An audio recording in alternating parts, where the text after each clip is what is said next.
say on behalf of everybody here, myself, thank you for doing what you do. Thank you. I And thanks for getting her done in Toronto. I'm sure we all appreciate it. It's Rogers Center.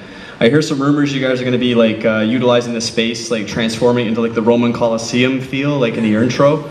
And seeing as it's April 30th, dome might be open, sun might be shining. How do you plan on utilizing the space?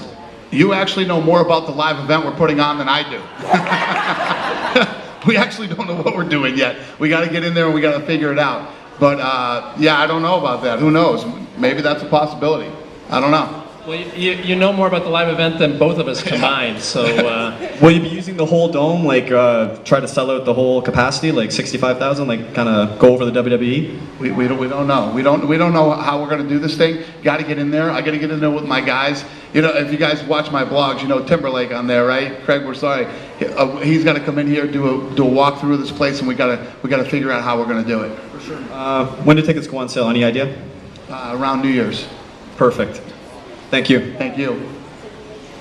Hi. Hi Dana, I just have a few quick questions. Cool. Considering the controversial decision in the Machida Rampage fight, when will Machida get a chance to fight Rampage again, and will he get a chance at another title fight?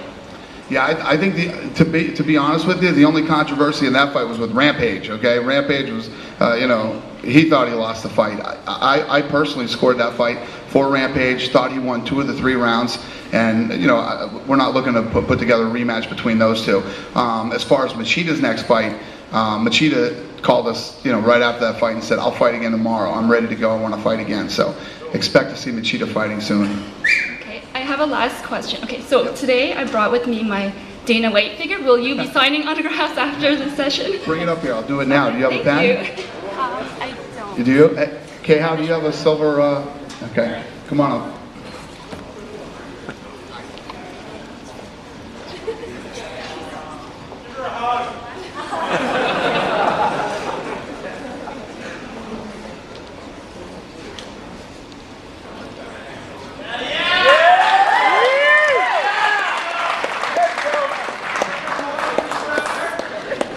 All right.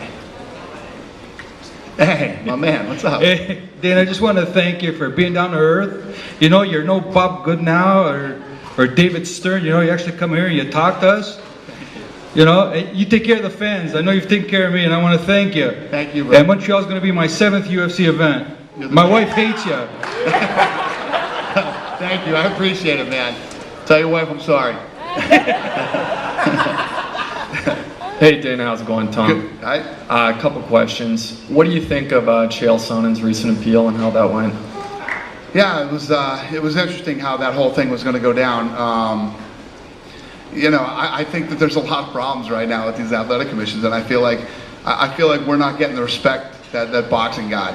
You know, unfortunately, and I don't know. We'll see what happens. I mean, I don't even know what to say about it. It is what it is. There's nothing I can do. There's nothing I can really say about it. You know, we're overseen by the government, and it is what it is. He's a smooth talker. I thought he'd get himself out of it, but what can you do? Sugar Rashad Evans, what's the update on that? And the Shogun fight, interim belt, what are we thinking? No, there won't be any interim belt. Those two are going to fight as soon as Shogun's ready. I don't, you know, if you guys, the MMA awards are coming up on Versus, and Shogun's there. He looks great. He's in fantastic shape. He's walking on, you know, he had to walk up the stairs, and his leg looks good, so he's right on track. One of the things that happened with Shogun, he's had so many knee surgeries. He was getting his knee done in Brazil, and then was doing no rehab whatsoever. He was just going back in and starting to train again. So, you know, he keeps doing damage to this knee. We got his knee done by the best knee doctor in the United States. And he did everything that he was supposed to do as far as rehab goes, and he's taken the time to let it heal. Now he's easing himself back into training. This one should last. This knee surgery should last him. Good stuff. I just want to say I respect and admire what you do for the fans. And now, is Canada your biggest market, particularly Toronto? Well, the biggest, realistically, the biggest market is the United States. But pound for pound, yeah, there's no doubt Canada is. I mean, and this place is seriously the mecca. And Toronto is, yes. The answer to your question is yes, okay? And the reason why I asked that, I mean, I know you're a businessman. I'm a businessman myself. And I know a real businessman doesn't come to Toronto with only 2 UFC tickets. Can you help me out so I can get my girlfriend into UFC on Montreal? Let me tell you what. when I tell you this thing is so sold out, all right, here's the deal. Now, normally, you've seen me in these situations before. Usually when people ask for whatever, I usually do whatever the fans ask of me when I'm out in these public things. But what's happening right now is this thing is sold out. And if you know anything, I also, the people who follow me on Twitter, I tweet tickets. Now, I only have something like 15 tickets for Twitter for this event. And it's in my section. So I'm going to be twittering. That's what I got to save those 15 for. Thanks, Dana. Take All right, care. buddy. Thank you. Hey, side note, I got to buy you 2 tickets. Dana, you said There we go. We got a scalper right over here in the front row. No, I gotta buy. You go over and negotiate with this I guy. gotta buy this guy 2 Need tickets? right Got now. tickets? I got 4 tickets. How many of them? My man. You were hoping I was going to say no and not give him tickets. He's counting on it. Dana, you said that Paul Daly will never fight in the UFC again because of the sucker punch at UFC 113. But you did also sign Gilbert Ivo, who attacked and knocked out a ref in one of his previous fights. So my question is, where do you draw the line exactly? No, that's a great question. Good job. The guy with the Pride T-shirt comes up with the Gilbert Ivel question. Very good. Here's the thing. Gilbert Ivel did that a long time ago. Gilbert Ivel came to my office. Let me tell you what, and exactly what you're saying is exactly what we said the first million times. John Lewis, you guys know the John Lewis story? John Lewis is how we ended up buying the UFC. He started training us in Jiu-Jitsu. John Lewis was training Gilbert Ivel. And we think a lot of John Lewis, obviously. John Lewis came to my office, texted me, and called me over a year to get Gilbert Ivel into the UFC, and we kept telling him no. Gilbert Ivel many times came into our office, sat down and talked to us, and we finally made the decision to let him do it. You know, he assured us that he would change, and this, that. The difference is this kid did it in our event. He did it in our event, walked up and sucker punched the guy after the fight. So, great question, and that's the honest answer to your question. The honest answer. Yep. Hi, Dana. How are you? My name is Elvis. I'm a big fan. I've been a big fan for many, many years. So Thank you. just want to say thank you for everything you're doing.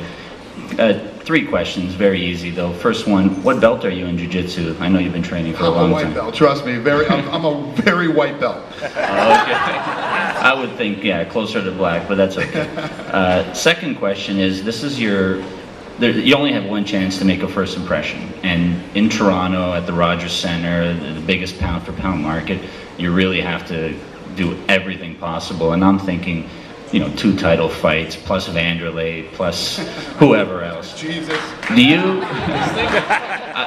I think it has to be better than 100, to be honest with you. But do you guys consider doing and this might not be answered by you, but doing fights that go 5 rounds that aren't title fights with big names? That's a great question. Actually, I'm a huge fan of, especially recently with this Rampage Machida fight. I think that anything that's a main event should probably be 5 rounds, whether it's for the title or not. I would have liked to have seen two more rounds of Rampage Machida, and we wouldn't be up here having this conversation over who won. I think there'd be a clear-cut winner with 5 rounds. So yeah, I'm a fan of it. It's just a matter of figuring out how we do it. Is it your decision or the commission's? No, it's my decision. Yeah. Just a matter of, it's more than me just going, you know what? I think I'm going to make every fight 5 rounds, We got to literally sit down, work it out, figure out how we would do this, and see how the fighters would feel about it too. Because it's a lot more goes into fighting 5 rounds than does 3. And to fight 2 more rounds than they normally do, and not walk out with a belt after. So. True, and you probably have to increase their purses for that too, right? I don't know about that. No, and my final question is anybody other than Joe Silva involved in the matchmaking? Like, do you kind of come in and say, well, I don't know about this, I don't know about that, or is there others? Yeah, me, Lorenzo, and Joe Silva to decide on what matches are made. That's it, right? Yep. Okay. Last thing is, I'd love just to get a picture and shake your hand sometime today. No job, I don't need any of that, just a picture. Let's do it. Oh.